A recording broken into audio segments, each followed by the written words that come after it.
Guys ಹೋಗಿ ನನ್ನ blog check ಮಾಡ್ಕೊಳ್ಳಿ. ಬ್ಲಾಗ್ ಹಾಕಿದ್ದೀನಿ, ದಯವಿಟ್ಟು ನೋಡಿ, ವಾಚ್ ಮಾಡಿ, ದಯವಿಟ್ಟು ಸಪೋರ್ಟ್ ಮಾಡ್ಕೊಳ್ಳಿ ಚಾನಲ್ಗೆ. ಹಾಗೂ ಶೇರ್ ಮಾಡಿ ಎಲ್ಲರಿಗೂ ಪ್ಲೀಸ್. ದಯವಿಟ್ಟು ನಿಮ್ಮ ಸಪೋರ್ಟ್ ತೋರಿಸಿ. ಇವತ್ತು ಬ್ಲಾಗ್ ಹಾಕ್ತಾಯಿದ್ದೀನಿ, ಅಪ್ಡೇಟ್ ಕೊಡ್ತಾಯಿದ್ದೀನಿ.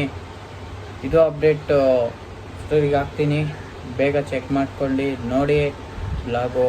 ಕಮೆಂಟ್ ಬಾಕ್ಸಲ್ಲಿ ಕಮೆಂಟ್ ಹಾಕಿ. ಹಾಗೂ ಇನ್ನೊಂದು ಬ್ಲಾಗಲ್ಲಿ ಸ್ವಿಮ್ಮಿಂಗ್ ಪೂಲ್ ಬ್ಲಾಗು ಚೆನ್ನಾಗಿದ್ರೆ ದಯವಿಟ್ಟು ಸಬ್ಸ್ಕ್ರೈಬ್ ಮಾಡ್ಕೊಳ್ಳಿ ಹಾಗೂ ಶೇರ್ ಮಾಡಿ ಎಲ್ಲರಿಗೂ. ಇನ್ನೊಂದು ಸ್ವಿಮ್ಮಿಂಗ್ ಪೂಲ್ ಯಾವುದ್ಯಾವುದು ಹೆಂಗಿದೆ ಎಲ್ಲ ತೋರಿಸ್ತೀನಿ. ಸಿಗ್ತೀನಿ ಗೈಸ್ ಇನ್ನೊಂದು ಬ್ಲಾಗಲ್ಲಿ. ಅಲ್ಲಿವರೆಗೂ ನೋಡ್ತಾಯಿರಿ, ನಿಮ್ಮ ಸಪೋರ್ಟ್ ಇರಲಿ ಚಾನಲ್ಗೆ, ಹಾಗೆ ಬೂಸ್ಟ್ ಮಾಡ್ತೀರಿ. ಸಿಗ್ತೀನಿ ಇನ್ನೊಂದು ವಿಡಿಯೋದಲ್ಲಿ. ಟಾಟಾ, ಬಾಯ್ ಬಾಯ್.